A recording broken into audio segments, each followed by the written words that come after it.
Terganggu dengan praktek penambangan, puluhan emak-emak menghadang ke truk pasir yang melintas di jalan desa tempat tinggal mereka. Namun mereka justru disiram air sabun oleh pengelola tambang. Kasus ini telah dilaporkan ke polisi.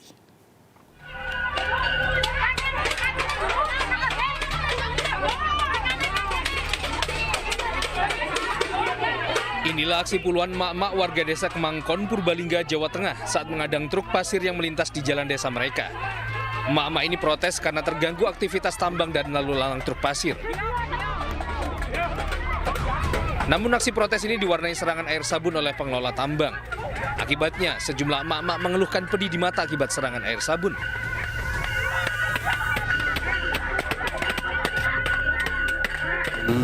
Ya banyak warga yang kena air sabun, ya baik ada yang matanya, ada yang badannya, itu memang banyak sekali, malah justru ada yang kena pukulan. Tak terima, warga adukan kasus ini pada polisi. Sampai dengan saat ini kami masih melakukan penyelidikan terhadap kasus tersebut. Sementara sudah beberapa saksi yang kita mintai keterangan, yang sudah kita klarifikasi.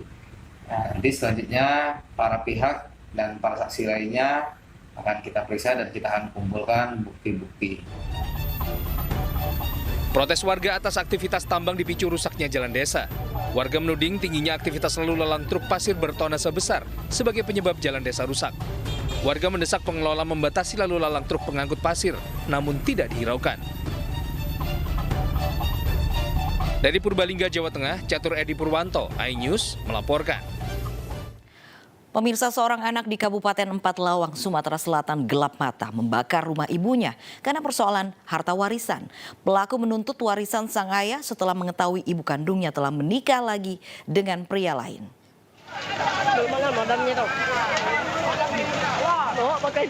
Inilah rumah milik Emi Yuliana di Desa Rantau Tenang, Kecamatan Tebing Tinggi, Kabupaten Empat Lawang, Sumatera Selatan yang ludes terbakar. Rumah ternyata sengaja dibakar oleh anak Emi yang bernama Andika Saputra, berusia 20 tahun. Warga yang kesal dan emosi berusaha menghakimi Andika, namun polisi berhasil mengevakuasi pelaku ke Mapolsek Tebing Tinggi. Kejadian ini berawal ketika Andika datang ke rumah ibunya untuk meminta harta warisan. Tuntutan ini muncul setelah mengetahui sang ibu telah menikah lagi usai bercerai dengan ayah Andika. Karena tuntutan ditolak, Andika pun marah dan gelap mata. Andika sengaja membakar motornya di dalam dapur rumah ibunya. Tak hanya itu, pelaku juga mengancam warga yang hendak memadamkan api dengan sebuah parang. Tadi kan nggak emosi kan, pegang pisau tadi, bakar rumah ini, bakar. Pikir kan, catut selang minyak motor tuh, bakar kan di dapur tuh. Pakai LPG-nya habis, tabungnya tuh. Pegang pisau jangan dipadami api itu, biar rumahnya habis. Siapa yang nak memadam, kubacok. Saudara Andika Saputra itu bisa kami kenakan pasal yaitu 187 KUHP dengan ancaman lebih kurang 12 tahun penjara.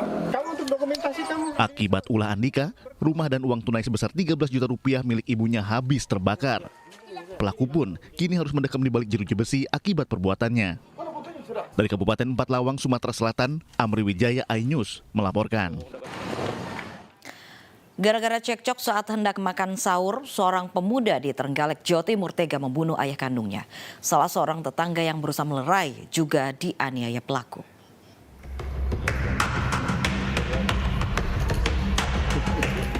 Warga Dusun Nanggungan, Desa Kertosono Panggul, Trenggalek, Jawa Timur dikagetkan dengan pembunuhan ayah oleh anaknya sendiri. Korban bernama Wahib berusia 52 tahun meninggal dunia setelah dianiaya anaknya Vera Setiadi dengan senjata tajam. Peristiwa bermula jam 3 pagi saat pelaku marah-marah kepada ibunya karena masakannya terlalu asin. Pemuda 27 tahun ini bahkan menuding ibunya akan meracuninya. Korban pun membela istrinya dan terjadi cekcok. Pelaku yang masih emosi menunggu korban di luar rumah. Begitu korban keluar rumah, pelaku langsung menganiayanya. Korban langsung tersungkur dengan luka senjata tajam di kepalanya. Salah seorang tetangga yang berusaha melerai dipukul pelaku dan kabur menyelamatkan diri. Hari ini dua orang satu rumah berbuka puasa bersama, kemudian ada perselisihan, kemudian cekcok. Kemudian tidak menanya-nanya langsung menyambar dengan pisau sehingga bapaknya dipukul hingga meninggal dunia. Usai membunuh ayahnya, pelaku bersembunyi di dalam rumah. Kini pelaku telah ditangkap Satreskrim Polres Trenggalek untuk diperiksa. Dari Trenggalek, Jawa Timur, Anang Agus Faisal, iNews melaporkan. Pemirsa, pria yang tega menganiaya secara brutal kekasihnya di Bandung, Jawa Barat akhirnya berhasil ditangkap. Penangkapan berdasarkan rekaman CCTV yang sempat viral di media sosial. Rekaman video penganiayaan berdurasi sekitar 15 detik ini terjadi pada tanggal 7 Februari 2021 dan viral di akun Instagram @beritakotabandung. Polisi akhirnya berhasil menangkap Iqbal yang tega menganiaya korban secara brutal. Korban merupakan kekasih Iqbal berinisial AS. Kekasih pelaku mengalami luka memar di wajah dan di kepala. Penganiayaan dipicu sakit hati karena korban dianggap sering berbohong. Selain itu pelaku emosi karena ATM miliknya terus ditahan oleh korban. Akibat perbuatannya, pelaku dijerat dengan pasal 351 tentang penganiayaan dengan ancaman hukuman 2 tahun penjara. Karena yang bersangkutan itu merasa sakit hati, pacarnya itu sering berbohong kepada yang bersangkutan sehingga menyulut emosi, mendatangi kos-kosan pacarnya tersebut atau korban, kemudian dilakukan pemukulan. Dan alhamdulillah kita bisa mengungkap karena di sana ada CCTV ya. Pemirsa, hingga kini masih ada 10 orang yang belum ditemukan dalam peristiwa tanah longsor di Nganjuk, Jawa Timur. Proses pencarian korban yang hilang melibatkan ratusan personil dan sejumlah alat berat. Pencarian korban tanah longsor di Dusun Selopuro, Desa Ngetos, Kecamatan Ngetos, Kabupaten Nganjuk, Jawa Timur berlangsung sejak pagi tadi. Di hari kedua pencarian korban, 5 unit alat berat dikerahkan. Personil yang terlibat pencarian berjumlah 200 orang, gabungan dari Basarnas, relawan, TNI, dan polisi. Hingga kini ada 10 orang yang belum ditemukan. Namun keberadaan ke-10 korban sudah terdeteksi. Kemarin petugas telah menemukan 11 korban, 9 diantaranya meninggal dunia. Sampai saat ini jumlah korban yang dalam pencarian adalah 10 orang. 10 orang. 10 orang. Untuk posisinya sudah terdeteksi semua? Ya, untuk 10 orang tersebut posisinya sudah kami ada titik duganya juga. Kemudian mengikuti perkembangan juga di lapangan jika suatu memang dibutuhkan atau ada informasi lebih lanjut. Baik, pemirsa dan juga Fandi, sudah ada peningkatan pencarian korban dan bagaimana kondisi evakuasi hari ini? Ya, khususnya untuk korban yang masih tertimbun longsor, pencariannya kita akan tanyakan kepada Mutar Bagus di Desa Getos, Kabupaten Nganjuk, Jawa Timur. Selamat siang, Mutar. Apakah ada informasi terbaru terkait pencarian korban yang tertimbun longsor? Ya, selamat siang. Proses pencarian terhadap 10 korban longsor yang tersisa sejak pagi tadi sudah mulai dilakukan oleh petugas dengan mengerahkan 5 unit alat berat dan 200 personil gabungan baik dari TNI, Polri, relawan maupun Basarnas. Petugas menyasar pada titik-titik yang diduga menjadi tempat tertimbunnya 10 korban akibat bencana longsor yang terjadi pada Minggu petang kemarin. Dari upaya tersebut, saat ini berdasarkan informasi yang kami terima, ada dari 10 korban, ada 2 korban yang baru ditemukan. Kedua korban tersebut saat ini sudah dibawa ke Puskesmas Ngetos untuk menjalani proses identifikasi. Dengan ditemukannya 2 korban ini berarti masih ada 8 korban lagi yang saat ini masih terus berupaya untuk dilakukan pencarian oleh petugas. Demikian. Mukhtar, apa kendala evakuasi yang berlangsung hari ini? Iya, kendala utama yang dihadapi petugas adalah material longsor kemarin sempat diguyur hujan deras sehingga kontur tanahnya menjadi lebih gembur, kemudian membuat langkah petugas makin berat di lokasi. Namun demikian, petugas dengan dibantu alat berat yakin akan tetap bisa mencari titik di mana korban berada.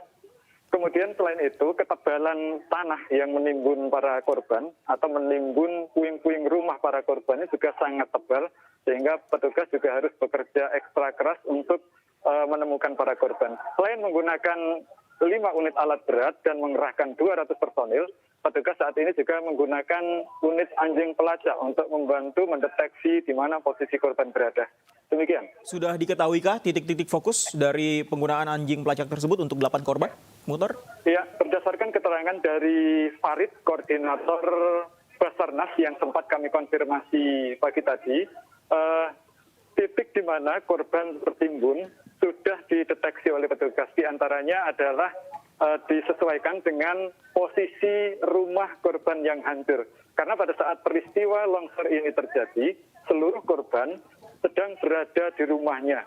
Namun diduga karena alat pendeteksi bencana yang ada di bukit di atas pemukiman warga diduga tidak berfungsi, sehingga ketika terjadi bencana longsor, warga tidak mendengar akan ada peristiwa longsor tersebut sehingga korbannya bisa sedemikian banyaknya. Demikian.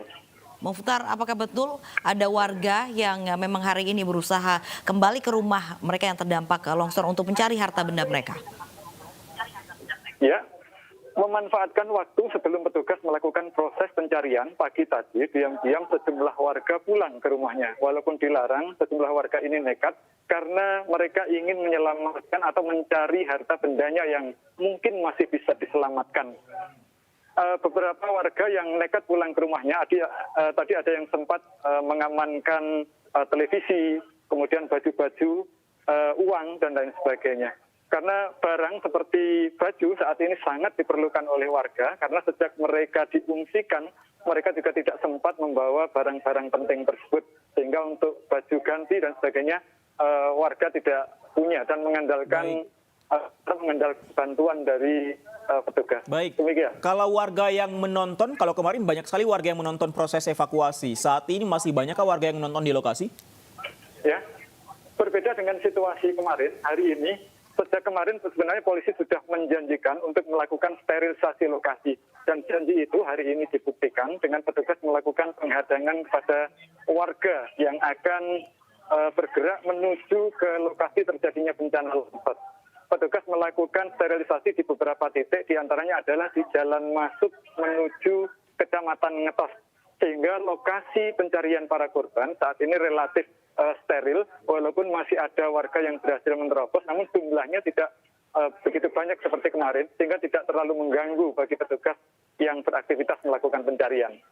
Baik, Mukhtar, bagaimana terkait kondisi pengungsian? Apakah di sana memadai dan apakah sudah ada rencana pemerintah mengenai perbaikan rumah mereka?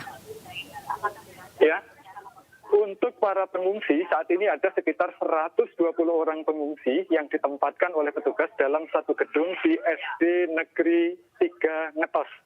Mereka ditempatkan dalam 3 ruangan namun dijadikan satu. Sejumlah pengungsi menyayangkan posisi ruangan tempat mereka diungsikan itu membaur satu antara pria, wanita, dan anak-anak termasuk juga lansia. Mereka berharap di pengungsian pada hari berikutnya mereka bisa dipisahkan dan diberi sekat gitu, sehingga ketika mereka beristirahat tidak terlalu terganggu oleh kondisi yang ada. Sementara untuk tempat tinggalnya sendiri, para pengungsi ini berharap, dan mereka, mohon maaf, mereka mayoritas merasa trauma gitu, dengan peristiwa bencana longsor yang terjadi kemarin. Mereka berharap pasca proses ekskavasi, pasca proses pencarian ini selesai, mereka segera direlokasi oleh pemerintah, diberikan atau dicarikan tempat yang lebih aman untuk mereka bisa tinggal. Demikian. Baik, jadi mereka berharap direlokasi. Terima kasih Muhtar Bagus melaporkan langsung dari Desa Ngetos di Nganjuk, Jawa Timur. Selamat bertugas kembali, Muhtar. Pemirsa, tanggul setinggi 4 meter di perumahan Pondok Gede Permai, Jati Asi, Bekasi ambruk. Selasa pagi ini perbaikan tanggul dilakukan sementara untuk mencegah banjir. Selasa pagi perbaikan tanggul Kali Bekasi yang ambruk pada Minggu malam mulai disiapkan dengan adanya alat berat ekskavator. Untuk sementara karung berisi pasir digunakan sebagai pembatas antara Kali Bekasi dengan pemukiman warga. Tanggul ini biasanya digunakan untuk mencegah Kali Bekasi meluap. Diketahui tanggul sudah rapuh sejak lama hingga akhirnya ambruk secara perlahan. Dikhawatirkan jika tidak segera diperbaiki, air kali saat hujan deras akan meluap ke pemukiman warga dan menyebabkan banjir.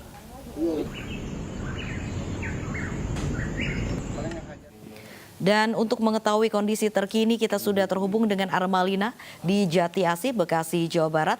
Ya, Armalina, bagaimana perbaikan tanggul yang ambruk pada siang hari ini? Ya, Lovi, Fandi, dan juga pemirsa, hingga siang ini kami masih belum melihat ada mulainya aktivitas untuk perbaikan tanggul.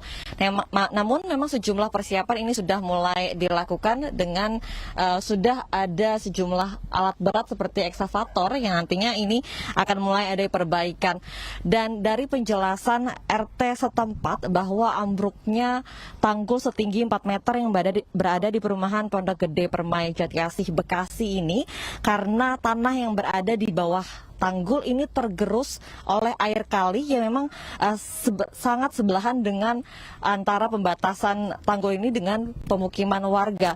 Dan biasanya memang untuk tanggul ini biasa digunakan untuk mencegah jika ada air kiriman ataupun hujan deras yang akhirnya ada luapan air di Kali Bekasi yang bisa mencegah untuk meluap dan akhirnya banjir. Karena memang untuk di lokasi perumahan Pondok Gede Permai ini salah satu lokasi di Bekasi yang biasanya terjadi banjir yang cukup tinggi.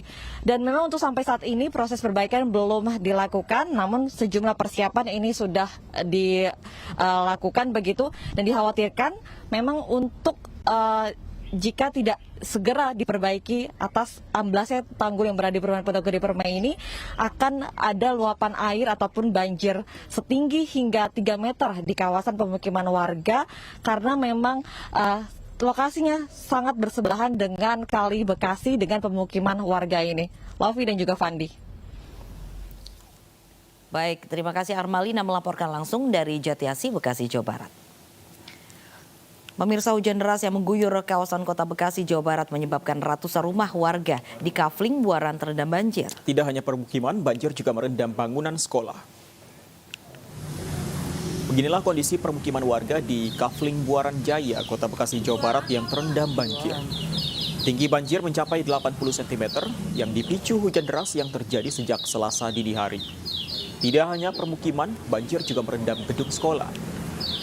Hal ini dimanfaatkan anak-anak untuk bermain di tengah banjir.